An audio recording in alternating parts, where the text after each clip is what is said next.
Ohayou gozaimasu. Je ne pouvais pas venir au Japon sans passer par la ville d'Hiroshima. Ville symbole du martyre humain, de l'atrocité, des guerres et forcément à toutes les tentatives de paix abouties depuis la fin de la Seconde Guerre mondiale.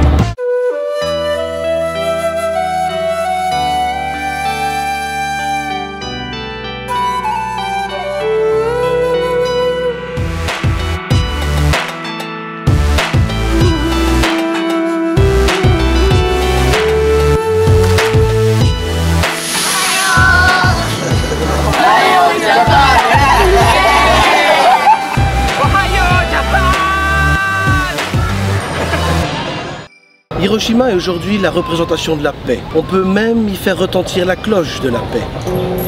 La paix, un sujet brûlant à notre époque où il semble qu'elle n'est que comme la paille. Il ne faut qu'une étincelle pour qu'elle s'envole en fumée. Il suffit de lire les journaux, écrits ou télévisés ou radiophoniques, on arriverait à croire que cette précieuse paix n'est qu'une chimère. Mais au fond, la paix, ça commence par soi-même. Avant de souhaiter une paix dans le monde, ce qui est honorable bien entendu, qu'en est-il de la paix dont vous êtes responsable? Votre paix intérieure. La paix que vous pourriez éprouver envers vous-même, pour commencer, mais aussi envers votre entourage. Pourquoi s'attendre à ce que le monde change si nous n'arrivons pas à créer un environnement paisible en nous et autour de nous? Comment? C'est la faute des autres? Oui, possible, oui, ça arrive. Nous ne sommes pas toujours responsables de ce qui nous arrive. Nous sommes d'accord, c'est vrai. Cependant, nous sommes responsables de nos réactions face à ce que la vie nous inflige. Responsable dans ce sens qu'il est de notre ressort d'agir vers une situation qui va nous apporter la paix. Nous pouvons maîtriser colère et rancune. Si, je vous assure. Ne cédez pas à la facilité en vous trouvant des excuses. Non, vous n'êtes pas né comme ça. Vous l'êtes devenu pour vous protéger de la douleur. Vous vous êtes endurci. Mais au fond, cette dureté protège-t-elle aussi bien que ça? Par expérience, je peux vous garantir que c'est douloureux, au même titre que la rancune, de l'aigreur, de l'animosité, parce que cela vous ronge de l'intérieur et que celui ou ceux qui vous ont blessé, eux, eh bien, ils s'en foutent. Pire, ils n'y pensent même plus parce qu'ils n'ont dans la plupart des cas pas eu conscience de vous avoir fait du tort. Si. Avez-vous envisagé que le tort que d'autres font ne sont souvent qu'une interprétation que nous faisons d'une parole ou d'un acte? J'en veux pour preuve, et vous allez voir que vous le saviez, quand on dialogue avec ceux qui nous ont fait mal, souvent, pour ne pas dire le plus souvent, les gens n'ont pas cherché à nous faire du tort. Souvent, il ne s'agissait que d'une maladresse ou d'une incompréhension. Et nous avons alimenté toute une histoire qui va faire de nous une victime. À l'image du grand pardon dont a fait preuve cette ville, marquée par la bombe atomique, dont la seule trace, la seule cicatrice visible à ce jour, le seul édifice qui est survécu à cette atroce attaque nucléaire, c'est ce bâtiment derrière moi. Sachons faire des consensus, même si nous sommes des vraies victimes. La haine de l'autre ne doit pas être la vôtre. Elle ne vous appartient pas. Ne devenez pas un relais de la haine ou de la rancune.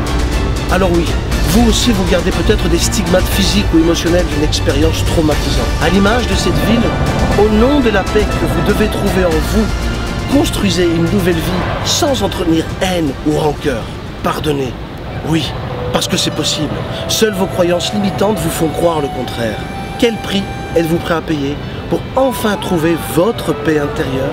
Et si ce n'était qu'une question d'orgueil ou d'ego, ou qu'au fond, on s'en fout parce que ce qui compte, c'est la paix dont vous êtes responsable, la vôtre.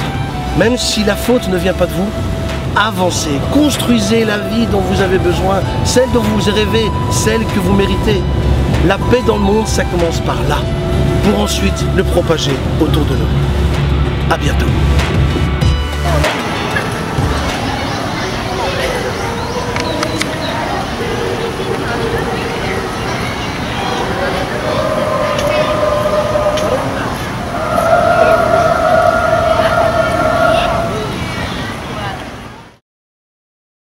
Encore une fois, merci d'être là avec moi, de prendre ce temps avec moi. Merci.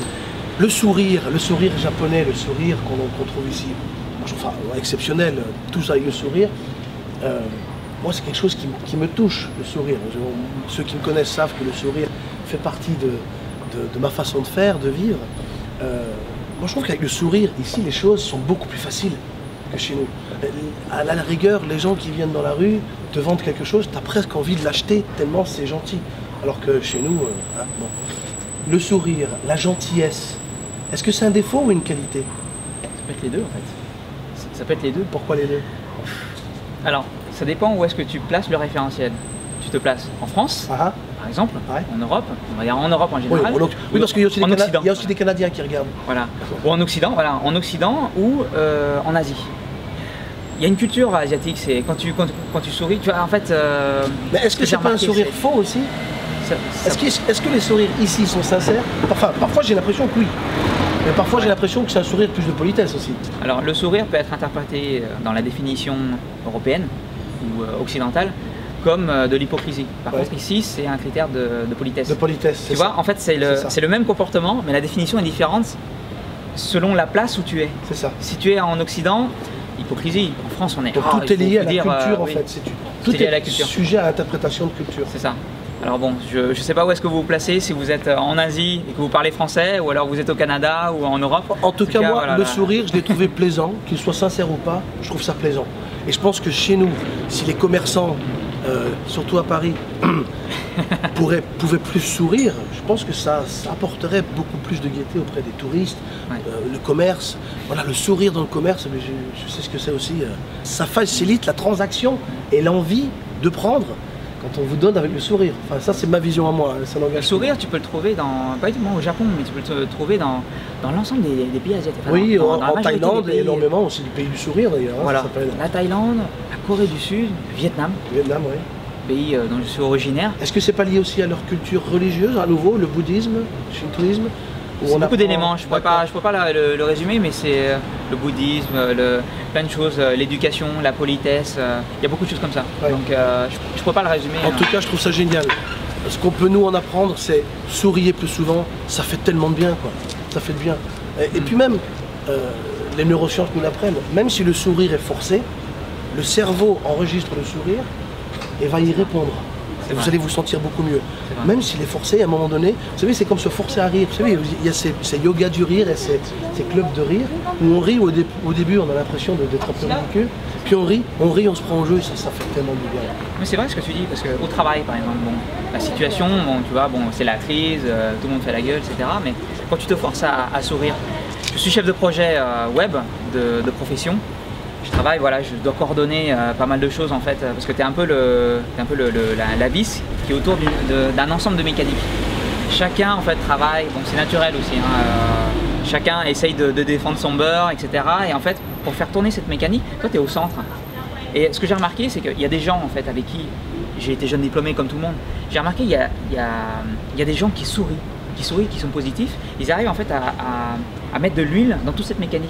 Et même si on est dans... C'est lui qui le dit, hein. C'est vrai, hein, en fait. Le sourire, le positif, c'est l'huile dans le mécanisme. J'adore cet exemple, je vais réutiliser celle-là. Je veux dire, les mauvaises nouvelles, tu peux en trouver partout. Bien sûr. D'accord avec moi, tu peux en trouver partout. Tous les jours. Et c'est difficile de trouver le bien partout. Et si tu essayes de positiver, même un petit peu, un sourire, ou alors blaguer sur un échec, un graphiste, un programmeur, bon, je travaille dans l'informatique, un graphiste, un programmeur, qui ne fait pas d'erreur? Même moi, je fais des erreurs. Et heureusement qu'on en fait. Et je sais que, voilà, de par ma position, quand je vois quelqu'un qui a un certain grade en fait, dans la société, quand il voit un chef de projet qui plaisante ou alors qui se met en ridicule, ça détend l'atmosphère. Et donc du coup, je sais que je peux en tirer beaucoup de bénéfices. Je porte le projet, mais c'est l'humour tout simplement. J'essaie de me détacher. Ça dédramatise l'humour. C'est ça. Parce qu'il faut, en fait, faut essayer de se déposséder d'un projet pour pas y mettre... Enfin, t'as beaucoup de personnes voilà, qui mettent du cœur, donc du coup si j'y arrive pas, ah non mais moi ah non mais là c'est mon honneur qui joue. Faut pas y mettre son honneur, faut y mettre plus de légèreté, je pense, plus de légèreté. Et j'ai trouvé la légèreté. Voilà. J'ai trouvé un petit défaut, selon moi, hein. Je positive beaucoup chez les Japonais, mais ce que je trouve, alors si je peux trouver un petit défaut chez les Japonais. Ben vas-y. C'est qu'ils prennent. Je couperai au montage. Non, vas-y. Non, c'est que je pense qu'ils prennent les choses beaucoup au sérieux. J'ai remarqué une chose, je me promène dans la rue, hein. Alors ça c'est vrai, hein. Je me promène dans la rue. Ouais, comme ça. Ne sors pas du champ, hein, voilà. Reste dans le champ. Hein. Ah, excusez-moi, alors en japonais c'est sumimasen. Sumimasen. Je l'ai dit celui-là aussi. Voilà. Hein. Et je dis, voilà, par exemple, je dis où est la station de Namba, par exemple, ou de Shibuya. Il y a un couple qui est passé, et je t'assure, hein, bon, une fille très très belle avec son petit copain, voilà, qui marche. Le garçon n'a même pas voulu me calculer, il est parti comme ça. C'était à Osaka, hein. Il est parti comme ça. Je dis, ah, c'est vexant quand même. Attends, je dis, mince, ça va, t'es perdu, il te reste encore 5 minutes, c'est le dernier métro, tu sais pas où c'est. La fille, elle s'est arrêtée. Elle a regardé ma carte, elle a regardé, elle me dit bah, venez avec moi. Et donc elle l'a pris par la main, elle ne savait pas du tout parler ni le français, ni l'anglais, mais en fait elle a voulu m'aider. Et ce que je trouve dommage, c'est que le garçon, enfin, en tout cas voilà, ça c'est qu'un avis totalement subjectif. Oui, on a compris, oui, ça n'engage que lui. Très, voilà, il était très froid. Les femmes en fait sont peut-être un petit peu plus ouvertes. Ouais. Elle m'a aidé, je t'assure. Elle est partie du pont où il y a tu sais là, le mec en fait qui pose comme ça, où tout le monde pose en fait. Oui, De cet endroit-là, et c'est un endroit hyper touristique. Elle a marché avec moi de là jusqu'à la station. Il y avait 10 minutes de marche. Elle m'a aidé jusqu'à la station. C'est incroyable. C'est-à-dire qu'à la limite, la dernière fois que j'ai vu ça, c'est peut-être à Saint-Étienne, à la limite, que j'ai vu quelqu'un aider en France en tout cas. Ah, ça existe en France aussi, c'est encourageant ça. Oui, bon, c'est pas pour mettre en valeur les Stéphanois. Oui, on a compris, on a bien compris ça. Ouais. Non, ce que je voulais dire, c'est l'hospitalité. Mais elle est à différents degrés ici. Ouais, je comprends. Soit ils sont super ouverts. Alors ça, c'est le code d'honneur encore, c'est leur fierté peut-être aussi qui fait, non? Je sais pas. Non, c'est nature. Après, il faut vraiment s'imprégner pour comprendre le fin du fin.